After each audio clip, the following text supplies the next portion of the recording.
Humanitarian crisis in northeast Nigeria continues to deepen. A report by the United Nations Office for the Coordination of Humanitarian Affairs highlighted the seriousness of the crisis. According to the report, at least 1,932 people were killed from April to June this year across 3 states, Borno, Adamawa and Yobe. The latest humanitarian access assessment says that the persistent violence, attacks on aid workers, bureaucratic hurdles and severe weather continue to hamper relief operations in the conflict-hit region.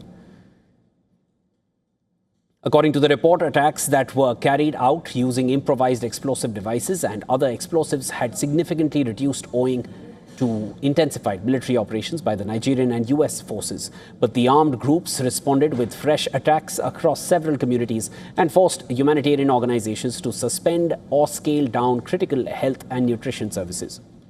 Now, aid convoys have been looted, humanitarian workers have been abducted, and transport routes were disrupted by insecurity, flooding, and administrative restrictions. The report warns that continued closure of internally displaced persons camps has left multiple families vulnerable after being relocated to areas facing renewed militant attacks. Adding to the concerns, the United Nations observes that the tensions inside the displacement camps have led to vigilante groups rising who have used excessive force, which threatens long-term stability.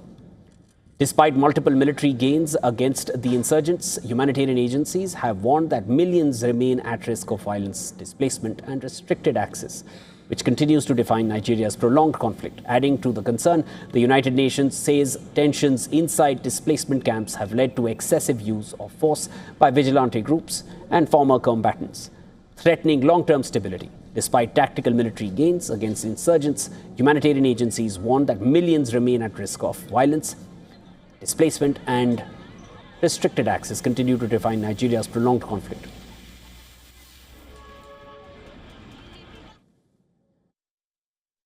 Insecurity has claimed over 1,900 lives across Nigeria's northeast state of Borno, Adamawa, and Yobe states in just 3 months. A UN humanitarian report says the figure is slightly lower than last year, partly due to joint operations by Nigerian and US forces, which helped reduce explosive attacks. Analysts say the report underscored the efforts made by armed forces to curb insecurity.